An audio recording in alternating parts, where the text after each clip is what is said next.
ఏపీలో జరిగిన స్థానిక ఎమ్మెల్సీ ఎన్నికల్లో కడప, కర్నూలు, నెల్లూరుతో టీడీపీ గెలిచిన సంగతి తెలిసిందే. అయితే తెలుగు తమ్ముళ్ళు ఇది ప్రజా విజయం, ఆ విజయం, ఈ విజయం అని సంకల్గుద్దుకున్నారు.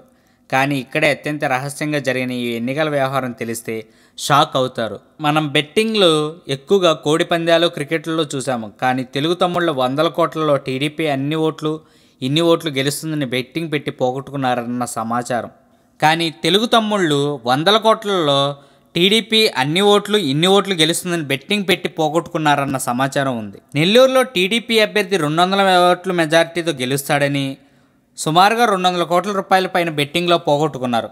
కానీ మెజారిటీ 87 ఓట్లు వచ్చింది. అలాగే కడపలో గెలిచిన B Tech Ravi, Adinarayana Reddy, CM Ramesh TDP అభ్యర్థి 100 ఓట్ల మెజార్టీ వస్తుందని దాదాపు 150 నుండి 200 కోట్లు పోగొట్టుకున్నారు. అయినా ఎన్ని ప్రయత్నాలు చేసినా కేవలం 33 ఓట్ల మెజార్టీ వచ్చింది. ఇకపోతే ఫ్యాక్షన్ రాజకీయాలకు పెట్టింది పేరు కర్నూలు.